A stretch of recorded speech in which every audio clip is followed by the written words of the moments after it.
Welcome to A Pair of Bookends, the book club you can carry anywhere. We are your hosts and hopefully your new bookish pals. I'm Hannah MacDonald. And I'm Lydia Clare. We are so excited to share with you today our book club episode for July, featuring the highly anticipated second novel, Ordinary Human Failings by Megan Nolan. London in the 90s. A tabloid journalist begins to probe long-held secrets of an Irish family implicated in a shocking crime. A novel that explores failure, disappointment, and the consequences of multi-generational trauma. This truly remarkable book will have you questioning everything. Megan Nolan is an Irish writer based in London. Her essays, fiction and reviews have been published in the New York Times, The White Review, The Sunday Times, The Guardian and The New Statesman. Her debut novel, Acts of Desperation, was published in 2021 to much acclaim. It was longlisted for the Dylan Thomas Prize, shortlisted for the Sunday Times Young Writer of the Year Award, and was the recipient of a Betty Trask Award. Her latest novel, Ordinary Human Failings, was published by Jonathan Cape earlier this month, and we are beyond delighted to have Megan joining us to chat about it today. So Megan, welcome to A Pair of Bookends. Oh, thank you so much for having me. Thank you. We are very excited to hear what you've got to say about this amazing book. But firstly, we would love to ask you, what are you currently reading? I just bought this enormous, it's like a history of schizophrenia, and it's a psychiatrist who has a lot of direct experience and case studies to draw from, but also it's sort of about historical incidences of it in Greek mythology as well. So I just thought that sounded really fascinating, and I don't know anything about it, and it's nice to learn about something you have no idea about, isn't it? Yeah, definitely. Absolutely. That sounds fascinating. What did you say the book was called? It's called A Malady of the Mind. Now, I wanted to start off by quickly touching on your debut novel, Acts of Desperation, because we currently run a debut spotlight series. So we highlight debut authors. And I was thinking when we were prepping for this interview that I remember your debut coming out and the amount of hype it received was unreal. I think there was you and Caleb Azumah Nelson's Open Water that was two of the most hyped debut novels that I personally come across. Could you tell us what that experience was like in having it so well received? Yeah, it was all a bit surreal because it was during the tail end of COVID, basically. So the day it came out was about maybe 3 weeks before pubs and restaurants reopened properly. So I was still I live my own, and so I was still locked in the apartment alone. And it was very strange to have it all be happening and be so well received. And obviously I was delighted and really grateful, but also it was very unreal because I wasn't actually seeing any human beings saying any of these things. I wasn't doing pen. I wasn't seeing any in any bookshops, all those things that are the normal markers of how these things seem successful, I wasn't really experiencing. So that was very strange, but also, obviously you'd rather that than the other way when you're getting fucking pilloried in your apartment.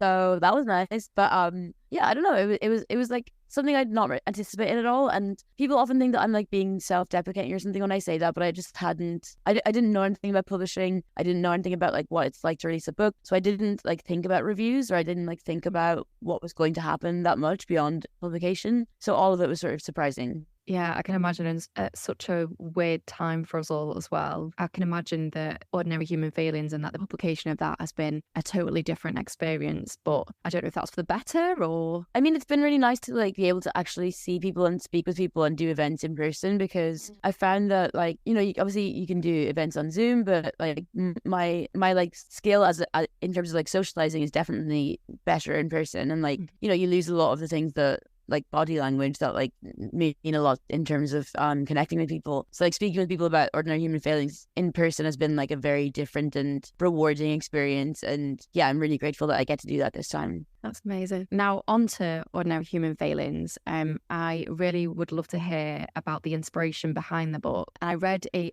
brilliant article that you wrote for The Guardian about your own upbringing on a council estate in Ballybeg, I think it's how you say it, which is where part of the novel is set. And the crime at the centre of the novel is committed on an estate in London. And I'd love to hear about the significance that these settings hold for you. Yeah, so as you say, I grew up on this estate, and it was somewhere that I spent the first 4 years of my life. So like obviously I don't remember loads about that, but then we moved away and then returned. My parents split up when I was 4, and we kind of like moved all over the city. It's a pretty small city, but like we like lived in about 10 different houses between me being 4 and 10 or 11, and then we returned to Ballybeg. So it was this kind of like important site for me, you know, like a place that held a lot of meaning, and like because it was literally where I was born, and as in like in the house there. And I always like wanted to think more about that and about the estate, because I felt like, so I don't know, like in my life in London especially, people like the class stratification is so extreme and so like direct, whereas in Ireland, even though I was ostensibly like working class and grew up in an estate, it didn't feel that different to like any of my other friends, even if they had a lot more money. And then when I came to London, everything sort of started changing in terms of how I perceived myself and like how I perceived the estate and how I'd grown up. And so I guess that was like part of why I was interested to think about estates, and that's why it like became such a part of Ordinary Human Failings. Like it's such a character in the book almost, like the estate. And yeah, I don't know, it's like, as I say in the article a little bit, like it's such a place of incredible community and like in a really beautiful way. And then also, you know, by nature of the lack of space, you're like so on top of one another in a way that does breed not necessarily violence, but like does breed sort of like overly intimate resentment, I suppose, and also a lot of projection and judgment that maybe doesn't exist if you have enough space from your neighbors that you don't need to be on top of them. And so yeah, I was a little bit interested in all those like ideas that you might glean or like create about another person or another family because you're right on top of them. Mm-hmm. I think you've articulated that perfectly. That overly intimate quality and you know the claustrophobia of the environment was written so well, and I just think it's those types of settings are quite underrepresented in books, so I really appreciated it. I love the way you wrote about them, and I think it was like perfect setting for this particular story. Thanks. Yeah, and I feel like, you know, this is not like a universally true thing to say, but like I feel like whenever estates or like working class people are written about in a lot of, you know, mainstream literary fiction, it's like a little bit like Lionel Asbo type thing, like the Martin Amis book, where it's very like, oh, the scary underclass are coming, and like everyone's gonna learn what the working class are really all about. And yeah, I feel like there aren't actually that many novels that have fairly relatable normal people on an estate, and so yeah, it was kind of nice to try and do that. It was, I mean, I'm a woman that grew up on a council estate, and you really do capture like the energy and the vibe of like council estate life. Like it's not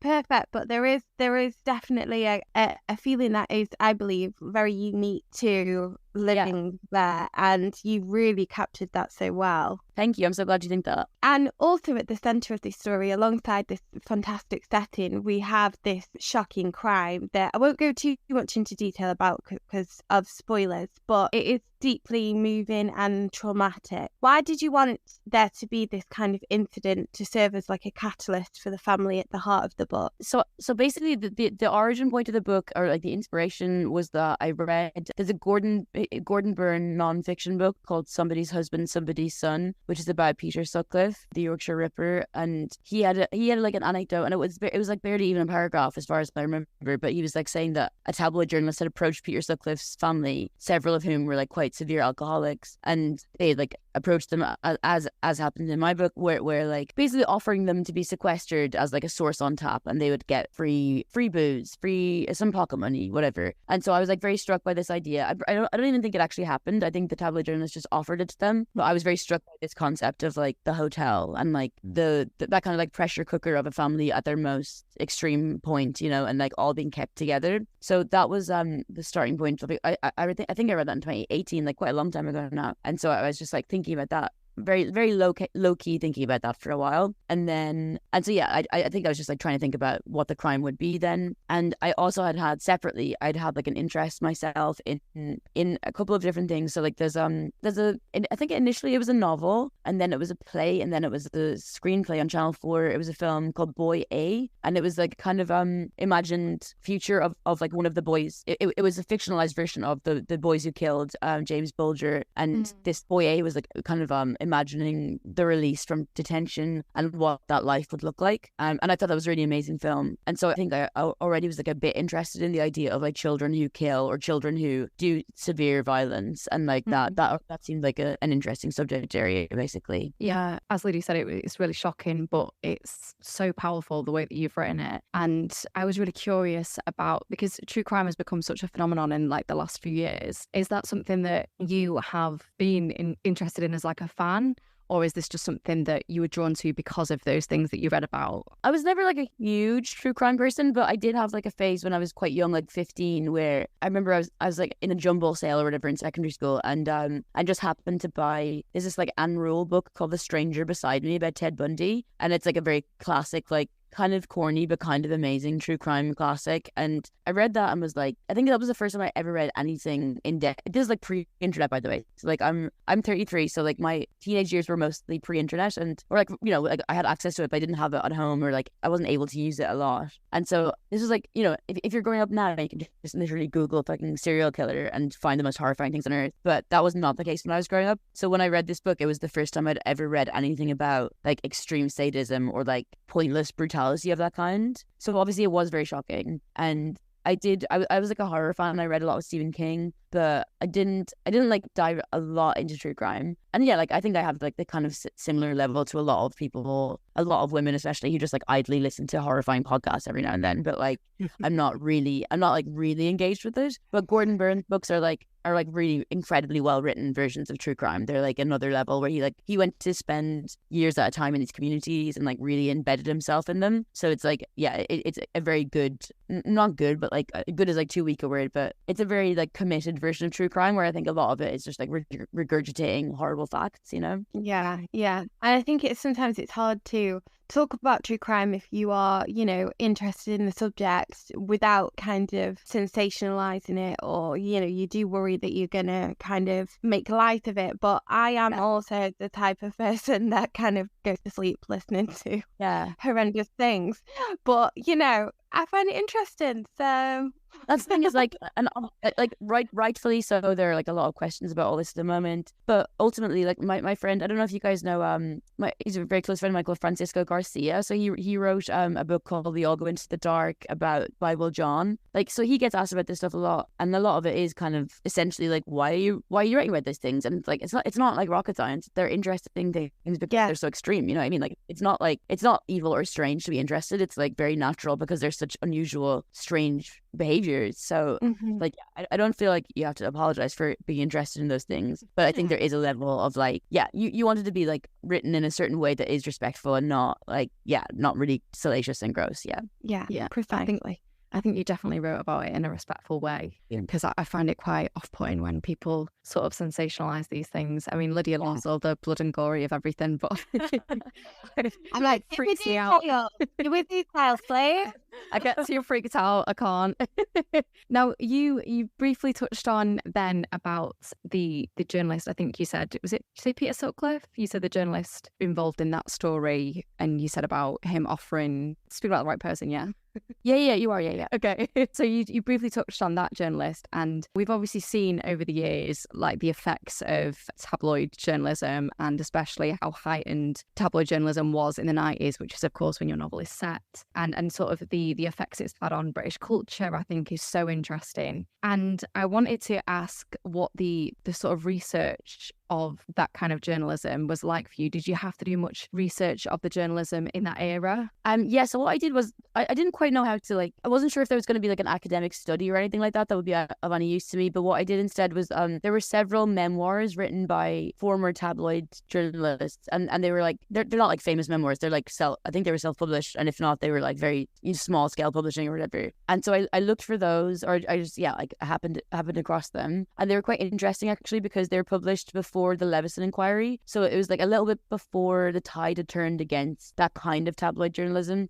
So they were like really, really shameless. They were not like apologetic about the kind of horrifying things they did. They were almost like laughing about the horrifying things they did in a way that like I don't know if I'm sure like those particular people might still be like that nowadays, but like you certainly wouldn't publish that nowadays. Like there is some shame about it now that like, you know, post all of that stuff and like all the inquiries, and it's not that like tabloids are good or perfect now, but like I do think there is some awareness of being so immoral in public, and like these guys, the things they were saying are honestly so insane, like the complicity with the police, like the way they treated like grieving parents. It was just all so crazy to me, and I was aware that people did these things, but I thought at least they would be ashamed of them, and they just weren't, and that was very interesting to me, because then I was like, wow, it's not even like, oh, I'm going to be a bit immoral and do this thing. It's like the newspaper has its own morality and like its own moral universe that they exist within, and they don't like cooperate with the outside normal morality. Like the moral good for them is getting the story, and that's like its own good thing, you know? Yeah. I thought that your book was such a great representation, though, of that whole argument around ethics in journalism, because I think it's such a fascinating topic, and I never like to kind of assume the worst in people, but it's really hard to be like, oh no, they're like just trying to do a job, when, like you said, like some of them can be so shameless about the things that they've done and like the horrifying things that they've done. It's kind of disturbing. It is, and like, and yeah, I think that's why I was interested to try and write Tom's character, was like trying to think about how someone could get to that stage and like not feel ashamed of their behavior, and yeah, and so that was quite like and I agree with you totally. And I've never worked in a tabloid myself, but I've worked in newspaper offices alongside people who work in tabloids. So like I know they're not crazy monsters, and it's like interesting to think about how you can get to a stage as someone who's not a psychopath and like still be able to do that, you know? Absolutely. And I think like linking in with journalism, and as you were saying, like the character of Tom in your novel is a journalist, a tabloid journalist, and he's sort of the conduit through which we begin to see more about the story and reveal more about the family who are at the centre of things. Why did you want Tom to be the one who guided us through the story, and was it difficult to know how much he kind of was going to reveal, or the things that people would reveal to him throughout? Yeah, I think I was interested in not only via Tom and the newspaper, but also I guess like with the estate or the community, like seeing the family from the outside first, and like seeing like people's assumptions and judgments about them in the beginning, and then like going really deep into them as individuals. So I think it was like almost, yeah, I guess like Tom was like a framing device in that way. Like he was like used to give a little bit of like snap judgment before you get into them as in a real way. But also I think like about like 10,000 words were cut of Tom as a character in the end. Like so initially he was like much more of a main character as an individual, and like there was some more backstory and like making him like an actual person. And then my editor was just like, you know what, I think we need to like focus on the family, and like that's the main point of the story or whatever. And I do agree with her, but also it's like a little bit, I do kind of like, yeah, I'm interested to like maybe put that. I might like write a short story or something with it with like his backstory, because like yeah, it's kind of a shame to lose it, you know. I honestly, because I really was fascinated by Tom and his job and the actions he takes throughout the book, and it absolutely would be fascinating to find out a little bit more about him personally and, you know, his backstory. But I can see why in this book, you know, it's not completely, you know, essential to know that. No, and I think like, and she was right, because it is a fairly short book that you're sort of like distracting. I guess if it's only like 70,000 words, you don't want to kind of take the focus away from what the actual focus is. And I did agree that like the family are like the central focus of the book. But yeah, kind of nice to like do something with that. And because I did think about it a lot and like wrote about him quite a lot at the beginning. Yeah, but I think he does really work as that, like you were saying, as a framing device, or as a, you know, when we see things through Tom's eyes, things are quite clear cut, I would say, if that's not too forward, but they feel very clear cut with him. And I think that as soon as we begin to then explore everybody in a little bit more detail, it does start to feel like, oh, like this is not just what I originally thought it was going to be. This is actually a completely different story, or a completely different aspect of their character is at play here, which is fascinating. Yeah, and I think like it's like it was fun to kind of start the story that, because I started it from, you know, I wrote it straight through chronologically as you read it basically, and yeah, it was kind of like interesting to start it in a fairly like genre way, where it's like, there's a crime and there's a journalist and who did it, and then to kind of try and see how that worked in when you're doing something totally different after that. Yeah. I'm very excited if you turn his story into a short story. Yeah, thank you. More from you, please. Now, there's a topic that I really want to speak about, which I felt that you explored in such a powerful way, and that was motherhood, and specifically a woman's choice to have children, and sort of the impact that choice holds, especially for Irish women, for young Irish women. And there are sections in the book that I thought were so devastating about what this experience does to the character Carmel. And I'm not going to give any spoilers away, but I think that rather than me speaking about it, I found that Pandora Sykes articulated it perfectly in a recent newsletter. I don't know if you've read it, but she said that on Carmel and on the experiences that you write about, she said, they should be sent to pro-lifers as an example of what happens when young women are forced to have babies they neither want nor are able to care for. And I wanted to ask, did you ever feel sort of reluctant to explore that narrative, especially in the level of detail that you do? It wasn't something that I had thought about before I started writing the book.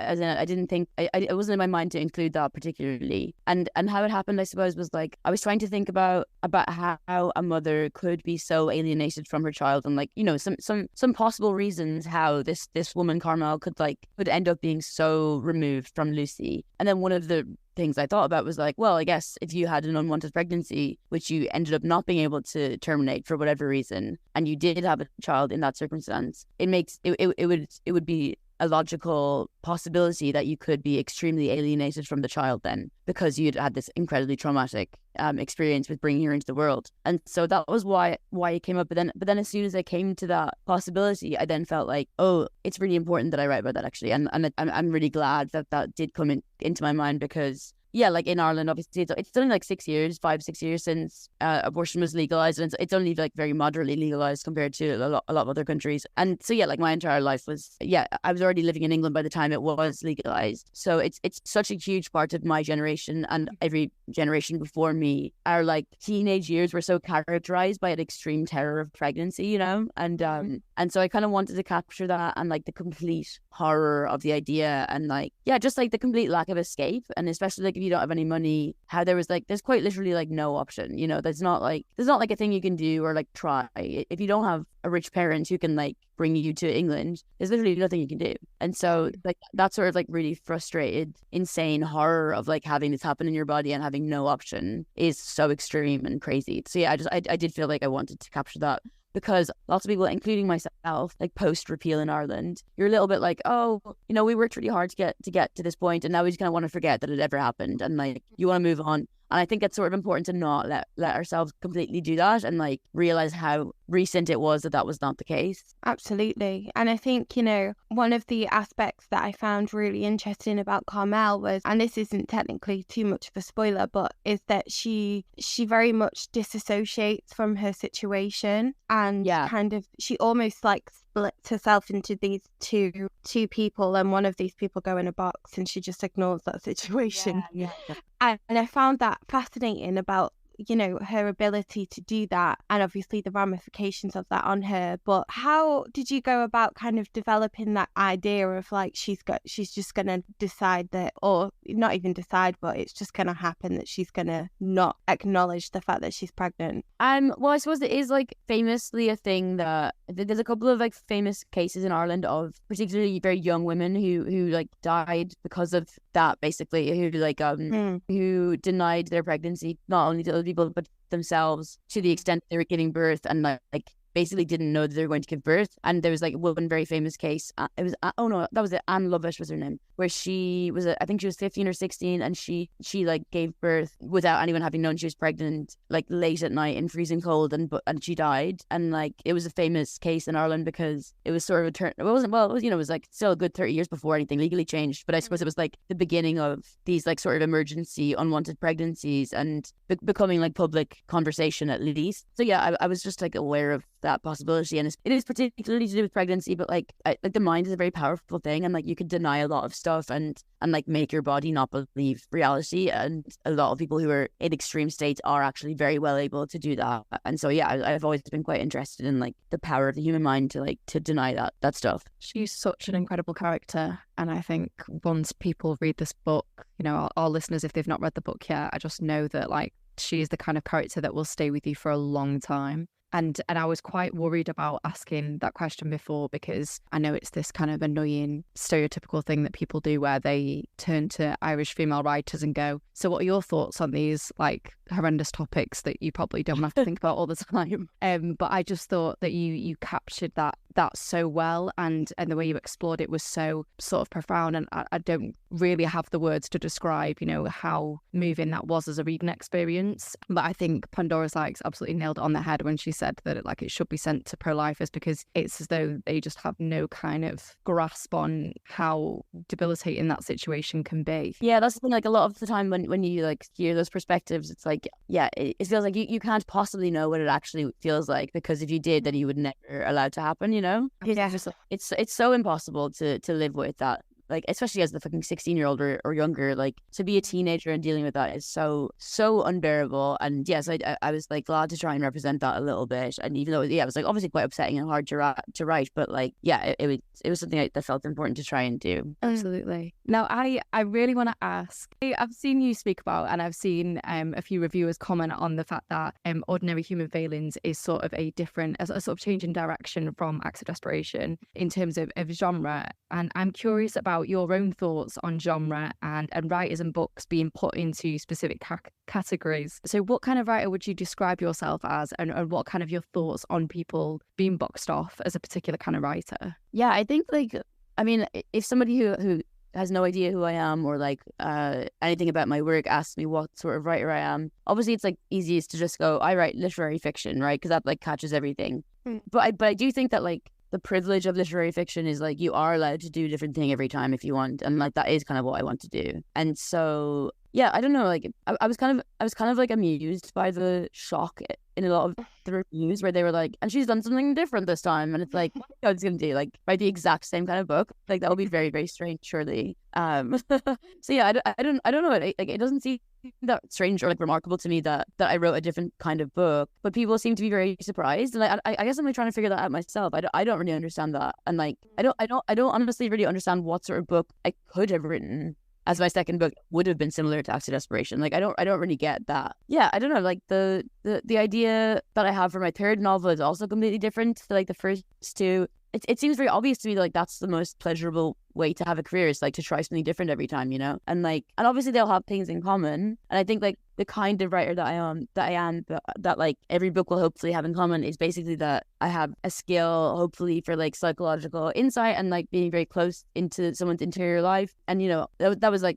very overstated in Acts of Desperation because it was like one person's interior monologue. But obviously in this new one as well, it like gets very close to the three characters that it goes really in depth with. Obviously you're like with their like mindsets very, very closely. And I presume that will maintain itself in my subsequent books. But like, I don't know, the subject matter and like style or whatever, I just don't, I have no idea how you wouldn't change that, honestly. I don't really understand how anyone's saying anything all the time. Yeah. I love the idea of like people reading the proof like, what? Oh my goodness. Like she's been different? What? But I think also one of those things that you definitely have in common is your ability to write amazing women, and many of them with kind of very realistic, naturalistic flaws, but that have this kind of unbreakable inner strength almost. Carmel in particular is so interesting because, I mean, she doesn't suffer fools gladly, and I love that about her. What draws you to those particular characters? I think it is like, I don't think it's specifically to Ireland, but I think it's like a interesting quality of Irish women that like you know, historically are extremely subjected to oppression, and like and apart from like the more obvious kinds of oppression, just like kind of confined to these roles of being the mommy and like taking care of people or whatever. But then if you're actually like with those women, even the ones who are the most confined to like stereotypical circumstances, they're like often extremely funny and weird people, and like and like very rebellious in whatever ways they could find before they were actually allowed to be rebellious. And I've always found that like a very interesting dynamic, which is like, yeah, they were like in these roles so firmly and yet like had a lot of wildness in them. Yeah, it's like something I was thinking about when Sinead O'Connor died last week. I was like, she really was like a very special case of somebody who actually embodied rebellion. Whereas a lot, and I think that's why she's so important to a lot of Irish women and other women, where like she's like actually doing the thing that a lot of women have this sort of impulse or like personality to do, but they're not actually able to do it, you know? Yeah, absolutely. So if it wasn't already obvious, everyone, we loved Ordinary Human Failings and we love Megan Nolan. So before we let you go, Megan, our final favourite question is, what would you like to recommend to us and to our listeners? Okay, so two things, neither which are books. I hope that's okay. That's totally fine. Anything. We'll take anything. So there's a podcast that I love at the moment. I'm a little bit of like a nerd about journalism. Like I've never had like a staff job in journalism, but I've obviously worked in the industry for quite a long time now. And like as I've evidenced by Tom character in the book, I'm quite interested in the whole thing. And there's a podcast called Killed, which is about killed stories, like stories that get cancelled and like the reasons behind it. So like there's, you know, back in the day when journalism was a lot wealthier than it is now, there were certain magazines that would like Vanity Fair used to commission, like for every one story it published, they would commission 4 stories. So like they would just like kill these like 3 stories a month, basically, that they'd paid someone like $10,000 to write. And so sometimes they get killed for no particular reason, but a lot of the time they're like killed for really fascinating reasons to me. And so like to give an example, there was one where like A.A. Gill, the Sunday Times British journalist, was commissioned by Graydon Carter at Vanity Fair to do a kind of like humorous takedown of this like very, very trendy Manhattan shop. And then it so happened that like 9/11 was the day that they were meant to publish this story, and Graydon Carter was like, I think we better not. I think we better cool it on that one for a minute. And so like all these things I'm really interested in, like about why stories get removed from the media and like why they get killed. And then the other thing I'll recommend is a very striking, very unusual Polish TV series called Dekalog, which is like every episode is a standalone plot, but they're all based on the 10 Commandments basically. And it's so dark, but it's really good. And like, yeah, I think that's like the thing I've been most able to like fully put my phone down and like completely watch and not be distracted by lately. Oh, that sounds fascinating. The fact that you put your phone down as well, the power. Like, come on. That sounds so good. It actually sounds amazing. And before we let you go, Megan, I have to ask you this question because I'm dead excited because I heard you mention a 3rd book. Is that going to be with us soon? The short answer is no, because I barely started writing. So I'm trying to figure out basically, I'm like working on an idea for a non-fiction book and a 3rd novel. I'm not really sure which one I'm going to prioritize first. So I've kind of given myself a deadline. I've given myself like this month more or less off because I'm still doing like publicity stuff for this book, and then I'm gonna get back to writing full time in like September, October. So I don't fully know which will come first. I'm gonna try and maybe work on the nonfiction and the new novel simultaneously for a couple of years. So like I think it'll actually be a fairly long time, to be honest. But I don't know about that. Nice to take a bit of time. Wait. Absolutely. Have I also read that you're relocating to New York, or have I made that up? Yeah, I'm certainly gonna come. So this Ordinary Human Failings comes out here in February. So I'm planning to be here for at least like 6 months in that period, but maybe longer. I've got a lot of friends here, and like I kind of always wanted to come and just like, I would never come forever, but I'll come for like a year or 2 years or something. I cannot tell you how jealous I am. I love New York so much. I expect invitations. I'm just saying. We'll do a lot of live events. Let's do that. Oh my gosh, yes. So I am very sad that we've got to let you go. I could talk your head off all day about your book and about you as a writer. I honestly think that you are easily one of my favourite contemporary writers, and yeah, I just think you're incredible and your work is incredible. So thank you so much for coming onto our podcast and for your wonderful work. So Ordinary Human Failings is out now and published by Jonathan Cape. I'll be popping a link in the show notes for all our lovely listeners. And Megan, where can our listeners follow you online if they wish to? Just on Instagram. That's the only thing I use anymore. Which is just my name, I think. Perfect. And if you would like to follow us, you can also do so at A Pair of Bookends Pod on Instagram and Threads, and at A Pair of Bookends on Twitter and TikTok. Please, if you enjoyed this episode, don't forget to rate, review and subscribe so we can reach more listeners. But finally, thank you so much once again, Megan. This has been so wonderful, and I'm honestly so buzzing that we've got you on. So thank you. Thank you so much. I'm really grateful for having me. Thank you. Thank you. Bye.